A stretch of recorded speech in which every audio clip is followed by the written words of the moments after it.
The views and opinions expressed on this program do not necessarily reflect or represent the views and opinions of 580 WCHS or West Virginia Radio Corporation.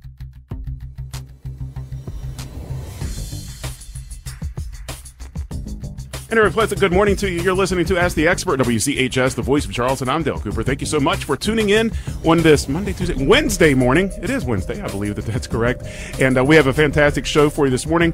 First time on the program, we have WVU physicians and surgeons that are in studio with us this morning. We have a very informative program for you. You're going to want to tune into this. Let me give you the website so you can find some information and read along if you'd like to. It's WVUPC.org. That's WVUPC.org. We'll give other contact information that's relevant to the discussion as we go along today. But I do want to welcome into the studio and welcome onto the program for the first time, Dr.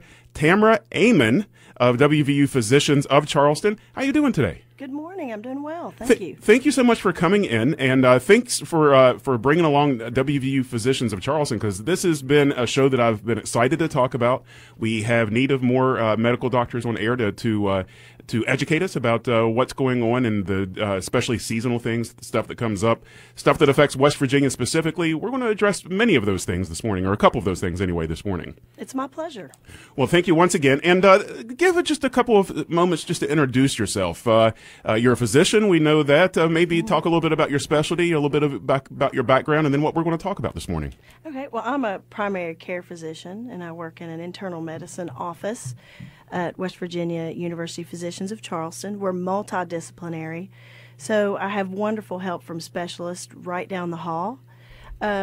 We have endocrinology, which specializes in glandular disorders, primarily diabetes and hypothyroidism. And we have general surgery right down the hall if we need them, as well as pulmonology. For West Virginians, these specialties are very important, and this is a passion of mine in the state, especially caring for diabetic patients. And if folks do have questions, if we touch on any department that they need to do a follow-up on, you do have a phone number that we can give out. That's 304-720-7305. 304-720-7305 is the number they can contact, as well as going to, I was just looking at the website before we went on the air at WVUPC.org. There's so much information on there. I mean, there's seriously so much information about all the stuff that WVU Physicians is involved with and the different directions you can be pointed in. It's a very informative website as well. Oh, well, thank you. Thank you. I know that we're going to have two primary discussion points this morning. We're going to talk about the flu. It's the great season to talk about that because it's the month to get vaccinated. Oh my goodness, I have so many bad stories. Especially for diabetics and the elderly and the young. I would advise getting a flu shot by the end of this month. Yeah, that's interesting. Diabetes awareness is another thing we're going to talk about, but let's talk about it as it relates to the flu for a moment. Why is it more important for folks with diabetes to get the flu shot earlier or to go ahead and get it now? Well, especially uncontrolled and elderly are at higher risk to develop the flu and become more sick and develop issues that go along with the flu, become sicker, such as pneumonia and a higher risk of being hospitalized after they develop the flu. And with so many loved ones that we lost to the flu virus last year, we can do much better. And physicians as a whole are really trying to get out the word and get people vaccinated. So if you have diabetes, it makes you more susceptible to the different effects that the flu could bring upon you. So it makes you some of your system more weak. So Right. you may succumb to certain things that if you had the vaccine or if you didn't have diabetes that you may not succumb to. And so let's talk a little bit about the flu, talk about common practices with trying to stay healthy. And obviously we need to talk about the vaccine as well. I've been vaccinated, so I need to. One question I do want to ask, and this is, you'll have to pardon me because this is always first thing on my mind. I have a baby that's 5 months old. So everything is new. I'm a first time parent at 44. So it's a little different for me. I'm learning all this stuff at once, but the one thing that I did know, I wanted to get vaccinated as soon as possible because I want to make sure that I'm not a carrier for my child. And that's one of the things, if I understand correctly, that folks need to understand. Even if they say, oh, although most of the time when people say, hey, I never get sick, they just don't admit to getting sick. But that's another thing. Even if you never got sick, if you never showed symptoms of the flu, it doesn't mean that you couldn't be a carrier, that getting the vaccine would keep you from being the carrier of. Is that right? Or close to? Right, yes. If you're around any infant or elderly patient that has any chronic disease or is fighting cancer, with diabetes, heart failure, you need to vaccinate yourself. If you work with the elderly or have elderly family members or infants under 6 months of age, it's really important to get the flu vaccine. And also, you should make sure you're up to date on your tetanus with whooping cough booster. So, for you personally, you should. Yeah, we did all that. We made sure. Right. I wanted to make sure that parents are good at that. So yeah, wanted to make sure that we and the baby were all vaccinated appropriately, yes, to keep there from being any complications down the road. That's for sure. So when we talk about the vaccine, first of all, it's safe. I mean, we've had this thing, the flu vaccine's been around forever. It's been tested. There's probably no vaccine that's been more tested and that has been evaluated more, that we have more data on than the flu vaccine. So it's safe, yes, first and foremost. Yes. And it's affordable. Even if you don't have insurance, though, there's a lot of places, pharmacies or different places that run specialists. Walk us through the health department that will do it. What should somebody be looking, if they're looking to get the flu vaccine, if it's not something that their work points them to? We get all kinds of notifications around here. Hey, we're doing flu vaccines today. We'll have a health fair next week with a flu vaccine. I went to my primary doctor and he gave it to me, so I got it out of the way that way. But there's many different routes that you can get there. What are some of the routes that folks can explore if they're looking to get that vaccine? I think the health department's a wonderful place to go. Your pharmacies are also a very accessible point. Hospitals also have drives where they're going to promote, and they should be advertising now. But your primary care physician is a great source. Call and see if your doctor has the flu shot, and start looking now. And if you do have insurance, chances are it covers the flu shot, and you could just call any pharmacy. And I mean, it's such a fast thing. I'm not a big fan of being a first-time parent at 44 and a guy that's been generally healthy for most of my life. I'm not a guy that's got a lot of shots. However, because our baby was a direct result of IVF, and I had to get tons of tests over the course of years, blood tests and every other kind of thing that you can imagine. I've gotten over my needle thing, but when I went in to get my flu shot again, my memory of the when I got it the last time was like, hey, I hate the needle. This time was like, wait, what? Did that even happen? I can't believe it. It's nothing. It's really, if you've ever been stuck for anything, to give blood or to get any other kind of shot, the flu shot's the easiest one that you could possibly get, I think. I agree. It doesn't hurt. It's a really thin needle. It goes in and out. I mean, I didn't have any pain afterwards, no discomfort or anything, no red spot around the swelling. I mean, it was like I never even got a shot. But now I feel, you feel a little extra bulletproof, although you probably shouldn't. But I have to admit that after I got the flu shot, I was like, yes, I have the flu shot now. How does that work, though? Because I know that the flu shot, it's somehow determined what strains that you try to vaccinate against, but the shot that's made readily available and the strategy that's put into it can't cover 100% of the strains. No. There are millions different combinations of the flu vaccine, and really the vaccine, they try to get the best one they can for us. It's somewhat of a forecast, and it's really, really difficult work by wonderful, intelligent people, but there's the amount of strains are astronomical. That's one of the things that I used to hear a lot was that, the flu vaccine doesn't work anyway because I got it 4 years ago and I still got the flu that year, so obviously it doesn't work. That's not true. It's just that there's so many different strains. You have to understand you can't get a fully loaded vaccine that has every strain that's known because you have no idea what's dormant, what's going to be active. Like you said, Right. It's a forecasting. Right. And also you want to make sure that you understand it takes 2 weeks for your own body on the average to make antibodies or use the vaccine to help protect you. So you in that time you could catch a virus, you could catch the flu. So you really want to get this flu shot before the end of this month. And is there, when flu shot is obviously your first line of protection. I mean, it should be something that everybody gets. What's some common practices that you can just incorporate into your daily life that's going to help you from not only the flu but just colds, spreading germs in general? I mean, there's things that we probably should make habits in our lives anyway. What are some of those good practices that folks can do? Is it all hygiene related, or is there other things that go into that? Well, I love hand washing with soap. You know, a good hand washing with soap and water, and not touching your face when you're out and about. Oh, yeah. You know, you can't help with droplet, and flu is very easily communicable. So good hand washing and not touching your face after you've gone shopping. You know, your hands on the buggy. You don't want to touch your face. You want to wash your hands. But really get in the habit of, and when you're at church, maybe change the way we greet each other. You know, you don't have to shake everyone's hand. And, you know, during the flu season, maybe we should change it a little bit, maybe do an elbow bump or... There are people in this company very high up who only do the elbow bump. Right. I just think during the flu season, since we lost so many loved ones last year, that we need to start doing things a little bit different to protect ourselves. I want to make sure we get that public awareness out as well, because that's the second time you've mentioned how many loved ones we lost last year to influenza. You know, it seems like that generally, and we're a media company, so I don't want to like create anything that's media that tries to take any particular tact on this, but it seems like that we're driven a little bit towards hysteria on things that doesn't necessarily affect everyone. However, the flu is something that, although as common as it is, still causes a considerable amount of deaths every year. Right. For the very young and very old, you know, it really, you know, we lost 79,000 people to a flu virus last year. I mean, think about that. I know. That's at this day and age with. And people shrug it off. People shrug the flu off. They're like, oh, it's just the flu, or whatever. 79,000 people died of the flu.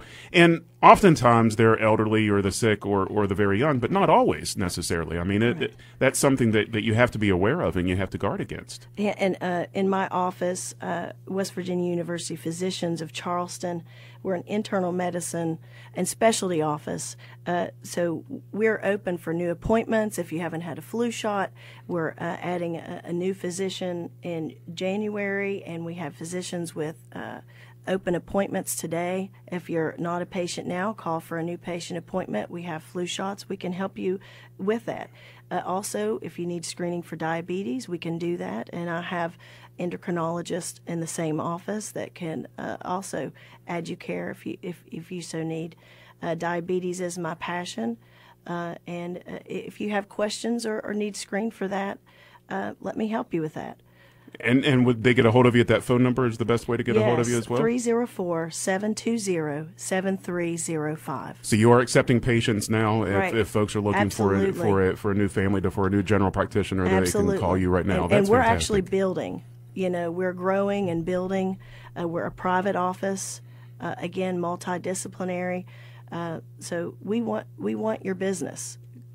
And you're located in Canal City, right, at the 3100 block of McCorkle Avenue. So very easy to get to. Parking is abundant around there. I know they've made some changes to the parking recently to make it easier to get in and out. Right. So all of that stuff is great in that building that's down there. Valet parking's available, and we're right across from the Memorial Division of CAMC. That's fantastic. We're having a great discussion this morning. With me is Dr.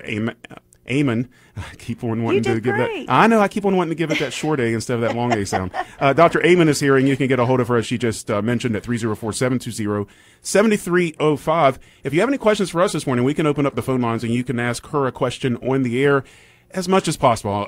Medical situations can get a little bit dicey with consulting on air, so she can give you as much general advice as possible. If you're a little bit hesitant about using your name, you're welcome to use an alias if you want to. If you want to be John or Jane, we're okay with that, because I understand in talking about your personal physical well-being on the air may not be the thing that you want to share over the radio. So that makes a lot of sense. We're going to talk about diabetes coming up in just a few minutes. I did want to wrap up some of the things with our flu discussion. And one of the things that we were talking about with deaths, when we talk about elderly and adults and different things like that, we can track that.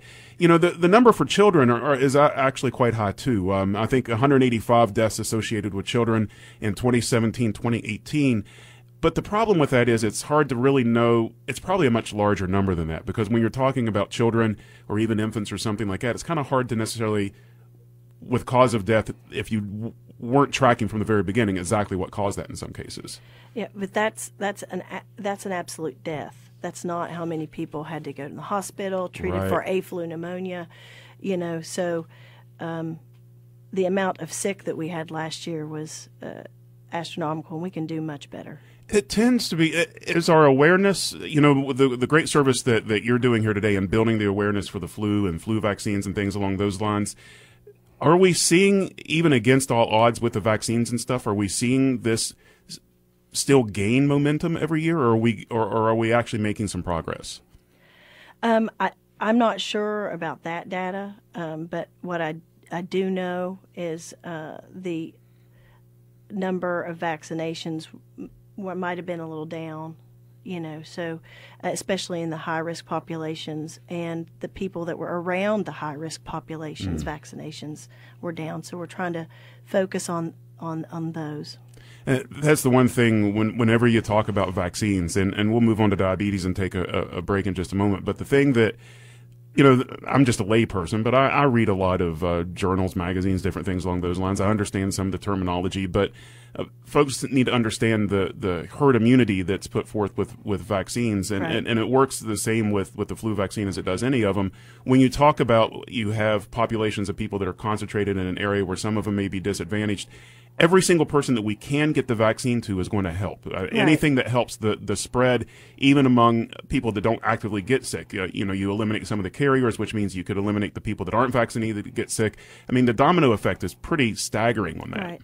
The herd effect rule is you vaccinate at least 80%. However, that doesn't cover the high risk. For the flu, you really have to focus on the right 80%.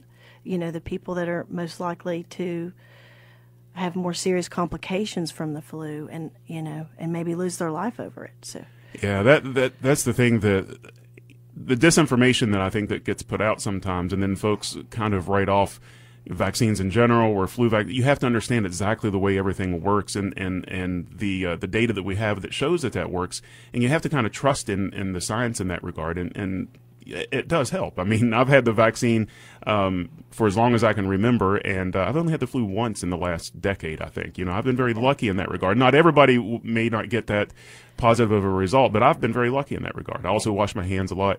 I do a lot of cooking. But do you touch your face a lot?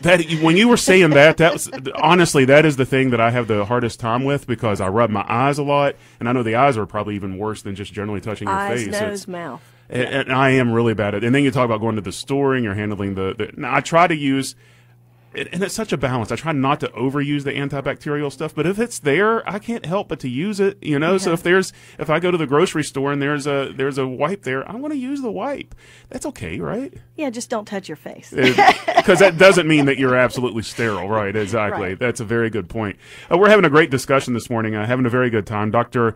Tamra Aman is here from the WVU Physicians of Charleston. You can find out more information online at WVUPC.org, WVUPC.org. The phone number is 304-720-7305. That's 304-720-7305. You can also give us a call this morning if you have any questions you'd like to ask on the air. 304-345-5858 is the number you can call, 304-345-5858. WVU Physicians of Charleston is located at 3100 McCorkle Avenue. That's over in Kanawha City. You know where CAMC Hospital is, and that's where the offices are located. Let's go ahead and take a break. When we come back, we're going to talk a little bit about diabetes and anything else that Dr. Aman feels like that we should get out on the airwaves this morning. Once again, phone calls at 304-345-5858. I'm Dale Cooper. You're listening to Ask the Expert with WVU Physicians of Charleston on 580 WCHS, the voice of Charleston. Good Health is a partnership between you and the WVU Physicians of Charleston. Whatever your health concerns, you'll find answers from over 100 board-certified doctors in dozens of specialties, from prenatal care through senior citizens. And because we all want a healthier future for the Mountain State as well, WVU professors are also hard at work teaching the next generation of physicians. Your partner in better health, WVU Physicians of Charleston, practicing what they teach here in the heart of West Virginia. You've been hearing a lot about CBD-infused products. Now come see what they're all about. It's Green Infusion, Charleston's first and only CBD-infused retail store, across from Sedero's on West Washington Street. The Canna consultants at Green Infusion can counsel you on proper use of CBD-infused products to treat chronic pain, anxiety, inflammation, hot flashes, and many more health issues. You can feel better using CBD-infused products, and Green Infusion can show you how. Now open on West Washington Street. Green Infusion. Good morning. There are no accidents or traffic delays to be aware of at this time. If you see traffic issues, let me know on the traffic hotline at 304-346-9951. Traffic is brought to you by City National Bank, where you can purchase or refinance your home with a no down payment mortgage. City National Bank, equal housing lender, member FDIC. For a convenient location near you, log on to bankatcity.com. I'm Matt Murphy on the Voice of Charleston, 580 WCHS.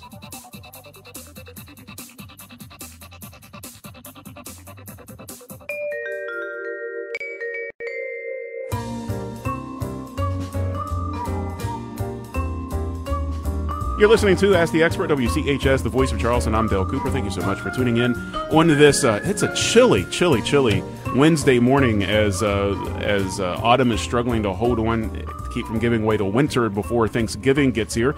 Joining me in studio this morning, Dr. Tamra Aman of WVU Physicians of Charleston. They are located over on 3100 block of McCorkle Avenue, Canal City. You know where the building is. The phone number is 304-720-7305, 304-720-7305, located online at WVUPC.org. That's WVUPC.org.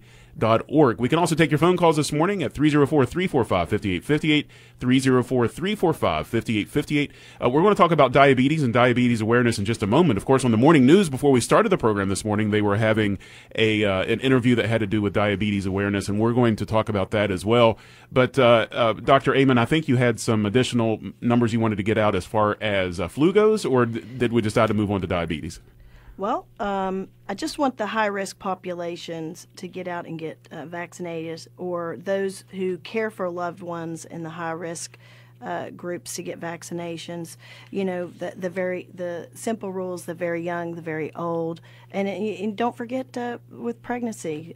You know, in the second trimester of pregnancy, you can still get the flu shot while you're pregnant. Learned that last year. Yes. My wife did, and everything worked out splendidly. She didn't get the flu, and the baby was born healthy. So as much as that contributed to it, everything worked out with that. And I think that what you mentioned there is very important. Sometimes you have to be an advocate within your own family. I think if you have elderly folks or family that have younger members or something along those lines, and maybe they don't often get the flu vaccine, maybe you should be a little bit of an advocate for them and explain to them some of the numbers and the reasoning behind it, and say, hey, just go and get the shot. It takes 5 seconds. I mean, it really doesn't take any time at all to go ahead and get it done. Yes, I agree. Being an advocate for your family isn't the worst idea. Let's transition just a little bit and talk about diabetes. And in West Virginia, this seems to be one of those things that we have to talk about a lot, because unfortunately, West Virginia suffers considerably as a state from diabetes as compared to the national average. Yes. And also we do a lot of awareness months. November is Diabetic Eye Exam Awareness Month. So it's a multidisciplinary treatment that we need. You know, your eye doctor can see early signs where you have diabetic changes, and they can alert the primary care physician. You know, we all have to work together, and I have wonderful eye care locally. They send me letters if they see any changes on my patients, and the correspondence is wonderful. So please get out and make sure you're getting an eye exam every year if you have diabetes. Also, again, it's my passion to care for diabetes. If you have any symptoms like increased thirst, dry mouth, frequent urinations, if you're starting to urinate 3 and 4 times a night, and this is a new thing for you, you know, it's time to go get screened for diabetes and have that conversation. You know, I like to catch it early and give you advice on how to change your diet. I usually start with changing sugary drinks. You know, those simple things of changing what you drink, from high sugar things to, you know, get rid of the sweet tea that's maybe sweetened with a simple syrup, or sodas. We put a lot of sugar in our body. If you drink 2 cans of soda a day, oh, that's ridiculous. Yeah. You're tenfold likely to develop diabetes in the next 2 to 5 years. So just something simple like that, decrease, and that's a can, not the 20 ounces or even larger. It's amazing to me. Last year at some point I started really monitoring what I was putting into my body and sugar content, different contents of things. And the first thing, I wasn't a huge soda drinker anyway, but the first thing that I cut out was sodas, because you look at just the caloric intake from sugar from just a regular soda, and I'll have a diet every once in a while still if I really am craving something, but the sugar content, I mean, it was more than I would usually have in one or more meals. I mean, just in one single 12-ounce soda, it's pretty substantially higher than what you might imagine if once you start comparing it to other foods. Well, it's a highly condensed sugar because it's made with a syrup. So if you looked at like a 20-ounce or 16-ounce soda bottle, the bottom fourth, if you just saw the actual sugar content, it would be the bottom fourth of the bottle that would be a white sugar. So if you saw that before you bought that, you might choose the water next to it. Or every single restaurant you go to where you order sweet tea also has unsweetened tea, and that's just generally a better option for you, I would assume, than getting the sugary tea, getting the unsweetened kind. Yes, any decrease in volume of sugary drinks, that's where I would start. Start with your drinks. Let me just ask a couple of questions on that, just because I know a lot of people in my family and extended family that it's like they live by the soda. It's like the breakfast, the lunch, the dinner. You have it throughout the night and everything. Should you try to quit cold turkey? Is it beneficial if you can switch to diet? You hear a lot of people saying, "Oh, diet's just as bad because it's going to make you hungry or crave salt or whatever it might be." Is making any progress good progress, or should you skip the diet step altogether? What's the best advice you could give someone? The best is slowly wean down, especially if you're drinking a caffeinated beverage, because you don't want to have headaches there. But any decrease is a good increase. So if you're drinking, say, a 2-liter of a soda brand every day, if you cut that in half, it's still going to help.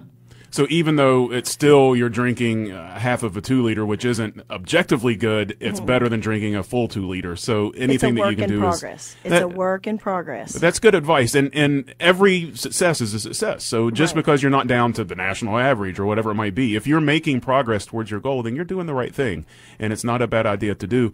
What other sugary? While we're talking about eating habits and things like that, before we start getting into treatment and further diagnosis, what other large sugar loads are we looking at other than sugary drinks? Something that's common to our region or our area that maybe folks should take a second look at. It seems like if we do, I usually start on the sweet things. We all know about the cookies, candies, cakes, chips, overdoing those things. But breads, pastas, and potatoes, are all those starchy things that they really add up in the day. We'll eat 2 pieces of toast maybe for breakfast, for lunch if you have a sandwich, and then for dinner maybe go home and eat spaghetti, because if you make that at home for your family, that's one meal that the kids will eat, the parents will eat, and everybody will sit down. And it's great for leftovers. I mean, honestly, you keep it and you have it the next day, and so you're like, hey, I'll make a huge thing of spaghetti tonight, and we can eat on it all week, or whatever it might be. Right, but for a diabetic, it's too much. It might be frugal, but it may not be the best healthy idea that you have. And it's great that you bring up that point, because as I was talking about where I was monitoring my food intake, the one thing that I noticed was completely out of line, and the one thing that I changed in my diet that made more difference than anything else, I didn't personally think that carb starving was a good idea. Just for my health, I didn't think it was a good idea. But my carb load daily was insane. Between the breads that I ate, we ate pasta all the time. It was absolutely insane. More than my protein, more than my fat, and my carb intake was incredible. And I just worked at cutting that out. I've cut it back now to about 140 grams of carbs a day at an absolute max, which after a long time of going under 100 grams of carb a day. But it is amazing. It's easier to cut out when you start talking about brownies and cookies and things like that. You can think, oh, that's sugary, I don't want to eat that. But when people don't think about, they think, oh, I'm eating all wheat bread, so that's a lot better for me than white bread, so I don't have to worry about it. That's not necessarily true. Those still have a load that brings with it. It might be a healthier version of it, but it's still a sugary load. And a lot of families I care for, the cost of food is an issue. Mm-hmm. So the pasta and the things like that are easier to make and more affordable. But if we do have that, you can always shrink the portion sizes, add something to it like a chicken or salad, fill half the plate. You can still do that and make an affordable meal for the family. But portion sizes definitely need addressed. And if you're an individual where you don't have to make a ton of pasta, use the zucchini method where you make the little noodles out of the zucchini. That's something I just started doing. I love it. It's not a great idea for a family because it takes a lot of zucchini to make it for an entire family. But just for me, it's not a bad idea. So if you're looking to make changes like that. You talk about treatment and the folks that come in to see you. So let's talk a little bit now about somebody comes in and they know they have a problem. You're screening them and they're positive for diabetes. What are the steps that you take to get that under control and for the treatment? Well, it's different depending on how high the blood sugar is. And usually the patient will come in and looking because I just don't feel well. I'm so tired. I can't stop drinking. I'm up all night urinating. There's different treatment options, and it's diabetes management is not as scary, and don't let the scare of insulin keep you from getting screened. There are many other medications that we can use to treat you, and getting screened earlier is the best advice I can give you. If you're not feeling well, dry mouth, frequent urination, this is different from before. Especially if you have unexplained weight loss, those are signs that you do not want to ignore. And I think that people find an easy track a lot of the times, like when you talk about the insulin shots or something. They just think to them, they don't want to deal with it, and so whatever I don't know is not going to hurt me, and that's not true. Whatever you don't know could hurt you quite badly. When we talk about diabetes and the management of it, I guess you could say, there's no, and please correct me if I'm wrong, but there's no real cure for diabetes. Once you have it, it's just a matter of managing it, or can you get to the point where you're almost completely asymptomatic? You can get to where you're asymptomatic. It just takes a commitment. Everyone starts in a different place. If you're really sick with diabetes at your diagnosis, you're not going to feel like going out and exercise. But a new diabetic whose blood sugar is not horribly elevated, lifestyle modifications is where I start. But it always depends on where the individual is, and the different issues in their life can get in the way or be barriers to a healthier lifestyle. Some may work a night shift, and they don't have access to healthier foods, different things that can be a barrier to good health, or other things that I try to work around and help people with different ideas and how to pack and what to pack their meal preparation. It's a very, if I'm using the term correctly, it's a very kind of holistic approach that you have to take, right? When you're dealing, because it's not just like you can give somebody a pill to manage it, as much as you would like to be able to do that. I mean, there could be drugs that can help, but you can't manage it exclusively from that. You have to have several different avenues of exploration and of modification in order to successfully manage the disease. Every family's different. Every patient has different barriers, and that's why you need a good primary care physician to help you navigate through those barriers.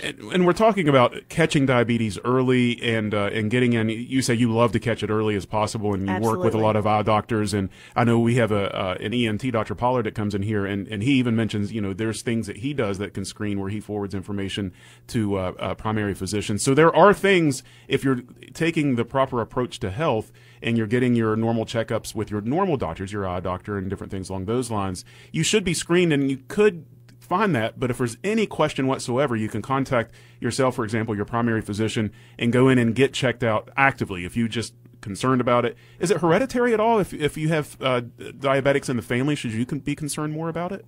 Yes, you should be screened. If you have a question or a thought or any of the symptoms that I've discussed, it's so easy to get screened in your annual blood work. If you have any questions, please call 304-720-7305. I would be more than happy to sit down and talk with you and develop a plan. And that's how you can get a hold of Dr. Tamra Aman of WVU Physicians of Charleston. That phone number she just gave you, 304-720-7305, 304-720-7305, also located online, WVUPC.org, WVUPC.org. Just a couple minutes left in the program, so I want to try to get as much relevant information out there as possible.